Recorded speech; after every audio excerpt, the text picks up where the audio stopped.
ukiwa na kiu, ukiwa na hamu ya kumpokea Roho Mtakatifu, unapaswa kuwa na ile kiu ndani yako, hamu ndani yako ya kumpokea Roho Mtakatifu ambayo ni Mungu. Hawezi kukia kwa maisha yako. Mungu hawezi kukia kwa maisha yako kama umuiti, kama umtafuti. Unapaswa kumtafuta Roho Mtakatifu kupitia wewe kuwa na hamu ya kumtafuta. Research, mtafute, muite usiku na mchana, mtafute, ukuwe na ile kiu ya kumtumikia, kiu ya Roho Mtakatifu ndio atakuja. Hawezi kukuia kama umtaki. Hauwezi hata ufanye nini. Hauwezi paka sawa unamtaka, unamtamani, akuye atakuye, sababu ni Mungu. Roho Mtakatifu ni Mungu. Mungu akuyaki kwa mtu mwenye hataki.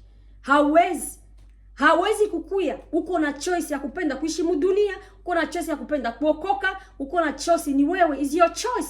Wewe uamuzi wako ndio utafanya Roho Mtakatifu anakuye. Kama ukiamua kusema nitawakia mudunia, basi hata kuyaka tofanye nini. Kama ukiamua mie nataka kwenda kumtafuta Roho Mtakatifu, atakuye, sababu ni ahadi. Kila mtu wote ukimwamini Yesu kuwa mwokozi wa maisha yako na kutubu dhambi zako, utampokea Roho Mtakatifu.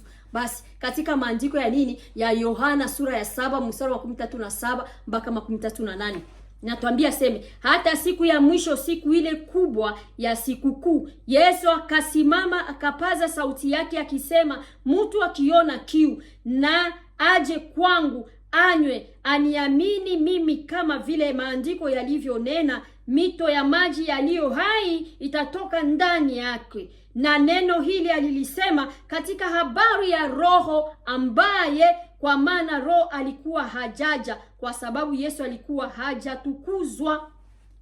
Anakuambia mtu akiwa na kiu atakupatia maji ambayo ni neno la Mungu, ambayo ni Roho Mtakatifu. Alikuwa anaongea, Biblia inasema alikuwa anaongea habari za Roho Mtakatifu kukuya kwa maisha yako.